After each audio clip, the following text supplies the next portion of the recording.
Presiden Joko Widodo menjelaskan impor beras sebanyak 2 juta ton secara bertahap bertujuan sebagai cadangan beras saat El Nino menyerang. Beras tersebut diimpor dari India, Pakistan, Myanmar, Vietnam, dan Thailand.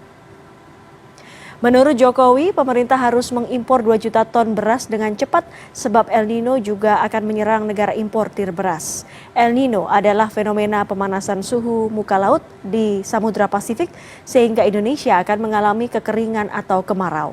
Jokowi mengklaim beras impor tersebut tidak akan memengaruhi harga beras di pasar domestik sebab beras impor akan digunakan sebagai cadangan beras pemerintah atau CBP.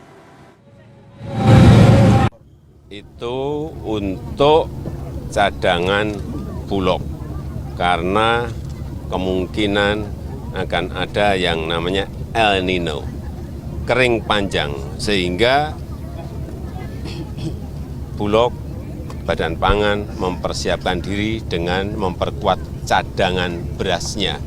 Jangan sampai nanti pas sudah musim kering panjang kita bingung mau beli beras ke Thailand, ke Vietnam, ke India, ke Pakistan, barangnya nggak ada.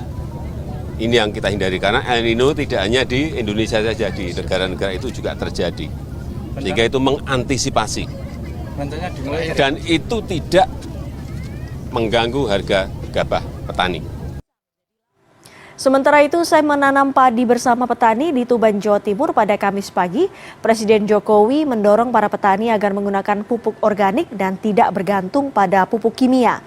Menurut Jokowi, selain menjadi solusi dari keterbatasan pupuk kimia, penggunaan pupuk organik juga dapat memangkas pengeluaran petani dari 5 hingga 6 juta rupiah per hektar menjadi hanya 100.000 hingga 500.000 rupiah per hektar. Selain itu, penggunaan pupuk organik juga dapat memberikan manfaat pada perbaikan lingkungan. Sudah 3 tahun di sini. 3 tahun, berapa hektar total? 1.000 hektar. Kurang lebih 1.000 hektar. Semuanya organik dan biaya untuk pupuknya yang biasanya per hektar bisa sampai 5 sampai 6 juta per hektar, di sini hanya antara 100 sampai 500 ribu per hektar. Ini yang saya kira kalau bisa dikembangkan di daerah yang lain seperti yang dilakukan oleh Serikat Petani Indonesia, ini akan banyak mengurangi kos yang harus dikeluarkan petani dan tidak ketergantungan kepada pupuk-pupuk kimia.